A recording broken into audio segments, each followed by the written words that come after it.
It's the motherfucker player haters. Oh, yeah. Player haters.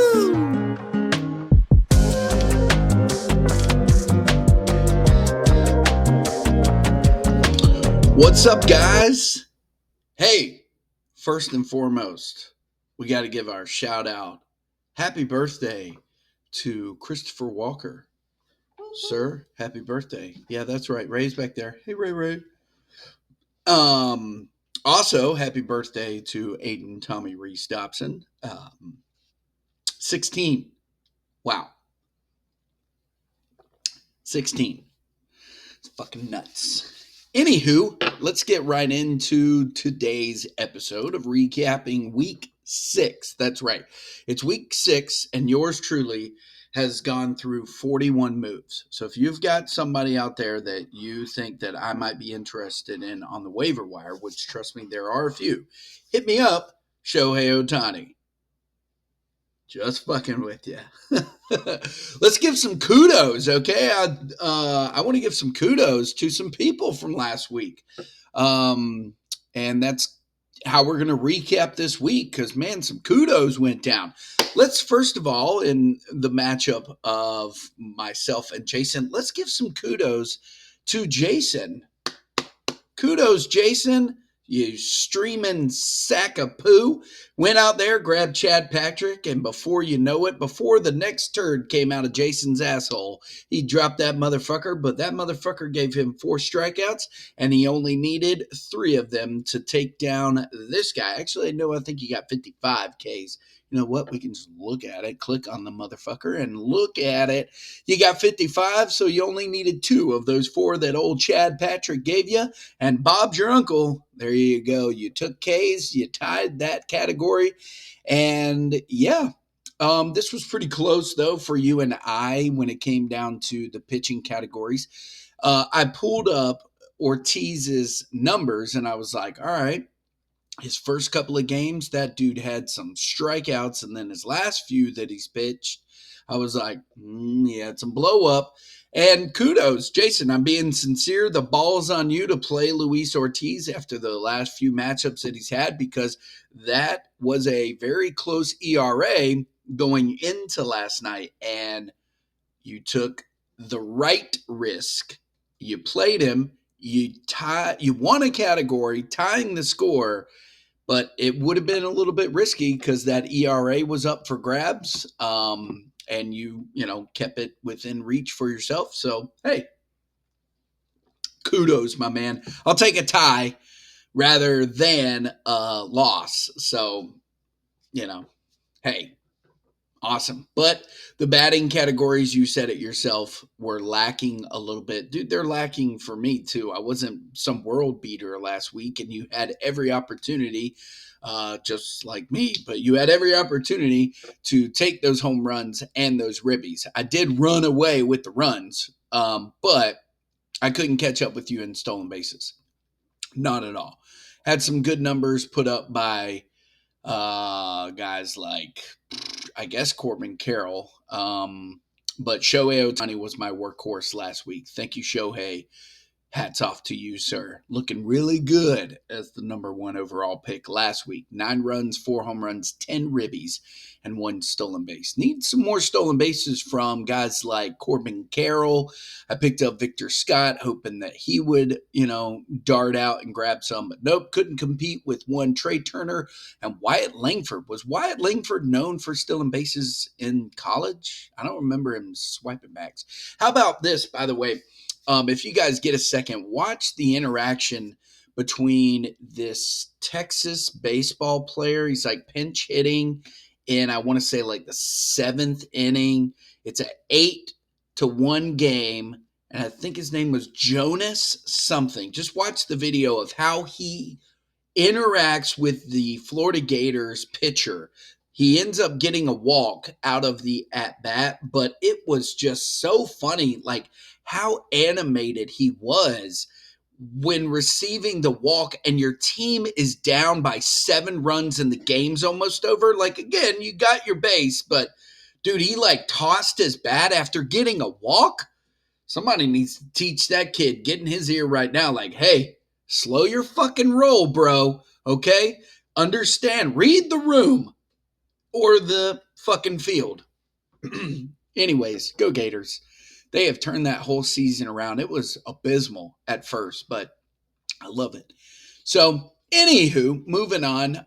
Some fairly decent. I'm really I'm just glad that at least one of the waiver wires that I made, one, it feels like one has proven to be pretty good, and that's picking up Tony Gonsolin. He has some of his starts have looked a little shaky, but you know, again, yeah, just happy about that.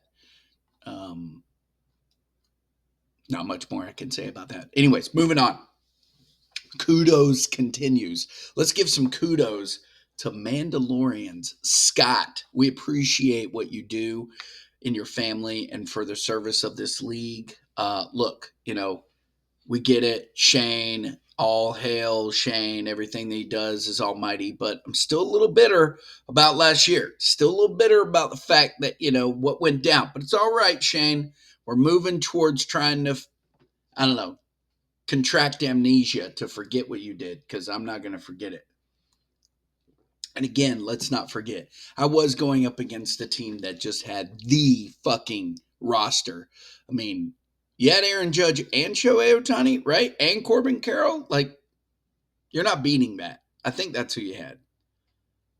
Come back to me remind me, but I'm pretty sure I had no chance in hell. Anyways, kudos to Scott, man. That was a good matchup for you to take, sir. Uh,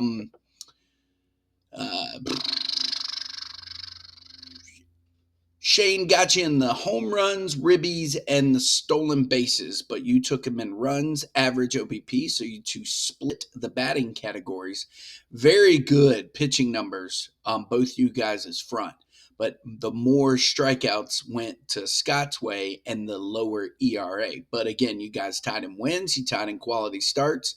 Mandalorians took the saves, so again, when you look at it as a whole, this is still a pretty good lineup that Scott has moving forward. He had a slow Cal rally. Like, Cal has been doing really good, but this week he was quieted for the most part. Still gave you 5 runs.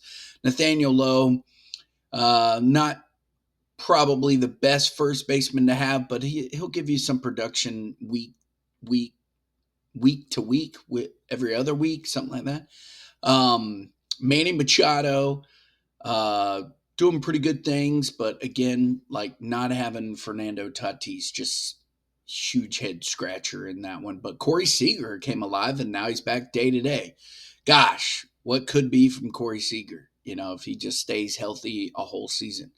And again, you guys got some very competitive. I love how Tomoyaki Sugano is just now lighting up the stage. I swear, if I could just learn some patience, maybe I'd have a better team and have more moves, because I picked up Sugano earlier, dropped him. There you go. I had Gavin Williams on my team for forever. We'll get into that in a minute.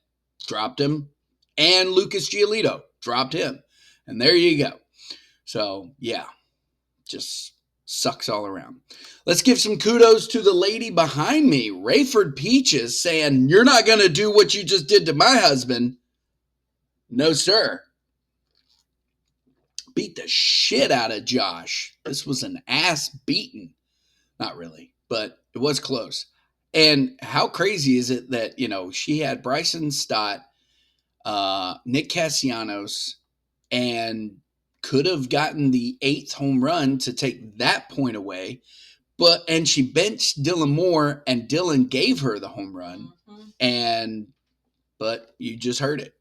But yeah, she took 4 of the 6. You two tied in home runs, and he tied in quality starts in the pitching. But she just put up better pitching numbers. Again, only by 1 win, but still. 66 strikeouts. Zach Wheeler. I feel like still that was such a good acquisition for her. She's got a very strong 3 pitchers that are like her core in Nathan Eovaldi and Zach Wheeler and Framber Valdez. Now, looking at her roster now, she lost Casey Mize and Hunter Green. Gonna have to look at the waiver wire. Good fucking luck. Don't be coming to me asking me for advice on who, because I couldn't tell you. There's not a slinging dick out there. Let me back that up. The slinging dicks that are out there that I've dropped, I dropped for what I thought was a good reason. And then Lucas Giolito and Gavin Williams get picked up. And again, we'll get back to that in a second. They just do what they do. But yeah, Sandy Alcantara, I don't know, man. If he was looking for a new home to go to, don't fucking bring that shit to Atlanta. I don't know if I want you there. Like, I'm not saying he's coming to Atlanta. I doubt that Miami would trade with the Braves, but don't. That dude's got elephant's ass high ERA, 8.10. Nope, nope, nope, nope, nope. He's just not looking good right now. Nope. Doesn't look good. So, no, I like what I'm doing here right now. I'm complimenting some hitters, but I'm just focusing on like one pitcher from each guy instead of like going through it. And again, Aaron Judge did Aaron Judge things, but that was a good win for her to be able to compete with a team that has Aaron Judge, unlike this idiot right here, this slinging dick right here, So she was able to at least compete in a good way. So, no. Kudos to Ray. I think I've given a kudos to everybody. Yeah. Kudos to Eric. Eric, good job, sir. Way to pull it out. Good job, my man. Look at that. I mean, you're still in 12th. Let's just, but it's not bury the lead. Number 12 team takes down the number 1 team, okay? If there's a chance for you to get into the playoffs and Nick's going to be there, it's not question of if, it's he's going to be there. The dude just does do things. And remember, let's look at right now. So he streams on Eric. Eric's not happy about that, but he does. He picks up a Landon Rupp, Landon, that dude's just not whatever. He picks up Gavin Williams. Let's look at what old Gavin Williams did for him. 1 win, 8 strikeouts, no ERA against the Philadelphia Phillies. I mean, dude, I dropped him when he faced the Minnesota Twins. 2 innings, 2 strikeouts, 18 ERA, 4.50 on the fucking whip. Okay? The game before that, he did well against the Yankees. I benched his ass. Didn't receive the fucking nice treatment on that one. The next game against the Toronto Blue Jays, he went 4, but he did get 9 strikeouts. And then he faces the Phillies, gets a win, gets 8 strikeouts. Yay. Now he's going to face the Milwaukee Brewers here in 2 days. He's probably going to shine so fucking bright that I'm going to go blind for 24 hours. My God, dude, I kept you. Like, you want to talk about what I said earlier. I kept this motherfucker. I went through the fucking motions. He did not have a strong start. I benched him the one game that he did have a strong start. And then the next one he fucking blows up again. So I'm tired of this roller coaster with your ass. So, but yeah, he's just building himself a roster. Lucas Giolito, again, comes back. That's only his 3rd game, but when he faced the Texas Rangers, he got butt fucked and then got poured gasoline on his ass. And they set that fucking shit on fire. And then he comes against the Kansas City Royals, 5 strikeouts, 1 win, like 0.45 whip. Yay. Jesus. But Eric, on the other hand, he's riding that coattails of Justin Verlander. Dude, I got to tell you, cuz Raisel Iglesias is done. That dude is done. He is not the answer this year in the Atlanta Braves bullpen. I mean, he has blown some fucking chances to win. We had a chance the other night, which it might be a managerial problem too. Like, why the fuck would you throw out your closer in the top of the 9th in a tie ball game? Again, why are you doing this? Doesn't make sense. You just had your team tie up the game in the top of the 8th. You're in Pittsburgh. You're not in Atlanta. So you have your guy hold off, keep the ball game going, and then in the bottom of the ninth, you don't have a save opportunity. You don't have a hold. You're just bringing him out there. Why are you doing this? Again, it's also on Raisel Iglesias, make better pitches, but what are you going to do in the 10th? It's almost inevitable, Brian Snicker. You're in the bottom of the ninth in a tie ball game. You're going into the 10th. If you can fucking not do what Raisel Iglesias did, save him for the 10th inning. I don't understand. Like, it's like, dude, what are you doing, Brian?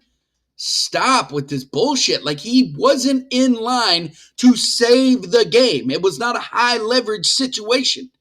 He was the one that did every single thing on those base paths, starting at the top of the bottom of the ninth inning.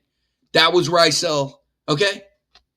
Fucking figure it out, Brian. Jesus. Or, I don't know, there's talk of Snicker leaving, which is so fucking crazy. It's like, dude, our fan base will turn on a dime. Fandom in general will turn on a dime on a manager that's, number one, done good things. And then all of a sudden, it's like, it just feels like there's something there. There's something happening right now in that clubhouse. With like Ronald Acuna, what he tweeted about, which I totally agree. Had Ronald done what Jared Kelenic did, if you don't know what I'm talking about, there was a ball that was tattooed by Kelenic, but it hit the wall. And Kelenic stood there, kind of leisurely walked away from home thinking he had hit a home run. Well, he didn't. And then he was like, oh shit, I need to turn this into a fucking double because I fucked up. Well, he gets thrown out at second. Had that have been Ronald Acuna, who did the very same thing just, I want to say, 2 seasons ago, and then following what he did, Brian Snicker benched him the next game. And the difference in the two was Ronald Acuna fucking got safe at second. Jared Kelenic was out by almost a half a fucking mile. And Ronald's like, hey, standards are a little bit different. Had that have been me, I'd have been benched. Jared Kelenic, the very next day, was in the starting lineup. Now, again, things are a little bit different. The Braves are struggling to try to, outsource their fucking outfield right now. We get it. But still, I agree with him. I 100% agree. That's a double standard. When the same thing happens just a couple of years later, same management staff, and Brian's the one that benched him, I agree with him 100%. Speak your mind, fucking Ronald. I'm all about it, baby. So there you go. Anyways, I don't know where I went off on that tangent, but kudos to troubleshooters. And here's the kudos for here. Yes, he got the win. Has anybody looked at Jesus? Has anybody checked in on him? Josh, go to your friend. You work with him, right? Go over to him and ask him, is he okay? Because number one, he's okay. And number two, the motherfucker just won a matchup without having a second baseman and a third baseman. He didn't have a second baseman for the start of this week. He hasn't had a third baseman the entire week. He literally won a matchup without a third baseman the entire week. Now, I pulled it off with a catcher, but what does that matter? I mean, a catcher plays maybe 4 times in a 7-day week period if you're lucky. This dude hasn't had a third baseman. Now, you're going to look at his roster and say, he does have a third baseman. Daniel Shannon has third base eligibility. Yeah, but he hasn't had him the entire week, and he's playing him at second. So either way, he's down a position entirely. He's literally playing the entire matchup with Geraldo Perdomo, Brent Rooker, Pete Crow Armstrong, Kyle Schwarber, Bobby Witt Jr., Daniel Shannon, Michael Busch, and Will Smith. Those are his batters. He has no one else to even balance a day off. And yet he won, and he won 4 of the 6 batting categories. Now, some might say the whole reason he won the batting average in the OBP was because he had less problems on the batting side. He had less people causing issues. Because, I mean, let's face it, when we put in one of our bench bats for the players that have the day off, they don't really always seem to produce. That's why they're your bench bat. And he's got guys like Kyle Schwarber, who hit 400. I think he hit 2 home runs last night. And Bobby Witt Jr., who hit 357. They carried the weight of that average. Oh, and Will Smith. But again, Will Smith not playing every day. So, and Geraldo Perdomo is just doing crazy things. But again, let's give some kudos to my man, Jesus. Okay? I mean, that's impressive. I'm thoroughly, this was a whooping of 9-3. Now, again, you look over at the pitching stats, close in the ERA. It was close, but the bottom line is this manager in Jesus not only did what he did, but he has brought himself into third place, and he's doing it without a full roster. Whew. Last but not least, let's give some kudos to Brian. Brian, you beat Walker 7-5. That was a good matchup. You guys brought it down to Sunday. And man, what a pitching duel here. But Walker finally got the results that he's been wanting, at least in the ERA and whip from his pitchers. But nope, just wasn't enough for the victory. And look at old Heliot Ramos doing pretty good things. Again, another player I dropped. You're welcome, everybody. So, yeah. But again, Brian's got some tater mashers. I don't know what I was trying to put together in my head, but man, he's got like Ben Rice, Alex Bregman's been doing really good. Riley Green, Freddie Freeman woke up. I love how he's like, I'm so glad I didn't trade Freddie Freeman. Never trade Freddie Freeman. Walker last year was like, I don't even want to draft Freddie Freeman. But Freddie is Freddie, man. He does great things. And then what a good pickup in TJ Friedel, man. That dude's a solid 5 category deliver, in my opinion. He just has to stay healthy. That's it. And Gunnar Henderson, excuse me, he's finally coming around. So why did I hit the calculator? That's not what I wanted to touch. That's what she said. Anyways, pretty good on, dude, this Tyler Anderson, man, he's just shining real bright. Like, he does pretty well. Solid ERA, 258, solid whip. Everybody's always like, it's Tyler Anderson. Okay, the guy just gets it done.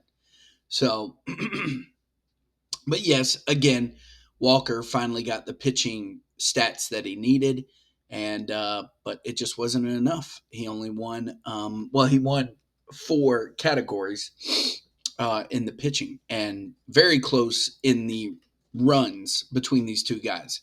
So, yeah, I want to say Walker had gave himself his own oops of the week. I think he benched somebody. Was it Friday? Let's see here. I know he said, yep, Lourdes Gurriel, 1 run, home run, 5 RBI, and in the end, wouldn't have really done enough for you, my guy. 31 RBIs, would have been 8 home runs, and he would have just had 37 runs. So, yes, it's an oops that you missed out on that, but you ultimately just didn't get what you needed. So, there you go. Kudos in every single matchup. I'm glad that I was able to find that. And there was a real reason to actually celebrate. So I think the most impressive, in my opinion, is Jesus. Man, doing what you're doing. So let's look ahead, or look now at week 7, which is where we are currently. So we haven't even played everybody yet. I can tell you that this next stretch for some of us is just not going to be exciting. I think Walker had called out his matchups moving forward. So let's get into it. Myself and Shane will face off against each other. I'm already throwing up my hands. It's not going to be my week. It's all Shane. Shane, you can go ahead and talk all your shit. You know you're going to say everything. You're probably going to stream on me if for whatever reason it looks like I might have a pitching category. It's all good, man. That's why I, blaze through 41 moves and you are labeled on the Franklin. You have your name up there. It's cool. So moving on. No real need to even dive in. That can be a matchup of the week. But I'm going to do my best and abstain from crying about the fact that I already know it's an L. Josh is facing off against Brian. This is going to be a good matchup to watch because Josh just got that ass handed to him by Ray. And now he's trying to get back into the top 6 because he fell all the way to 9th place. Meanwhile, Brian is not far away. I need to start giving the rankings real quick. I need to see how fast I need to blaze through this. Yeah, 25 minutes. Let's go. So Benchwarmers faces off against Brian. This is going to be a good matchup because Brian's trying to get into the top 6, and he's right there on the cusp. Speaking of cusp, and right there, right ahead of him, is who he just defeated in Walker. Walker, birthday boy, faces off against Nick. Nick's number 1 for a reason, even though he just lost. He's looking to not allow rally monkeys into further up the ranks, if you will. So that's going to be the other co-matchup of the week to watch. This week also we have Hitman versus Mandalorians, another brotherly feud between these two gentlemen. And Ray faces off against the streaming Jason. I'm just against the tortured baseball department. Ray, another kudos to Ray. She got out of 11th spot and into 10th, slowly rising like a 65-year-old man's dick. And Jason will be looking to retain and stay in a maintaining top 6 spot. And here's another one. Swinging and Missing will be facing off against the aforementioned Jesus, missing 3rd base.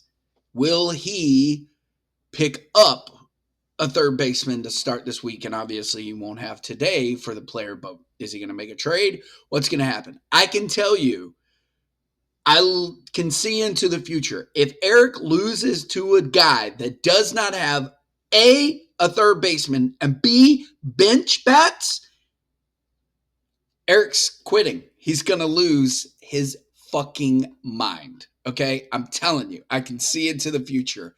He's going to lose his shit. All right? So let's give the league standings real quick because let me tell you, they are tight like a virgin's. You know?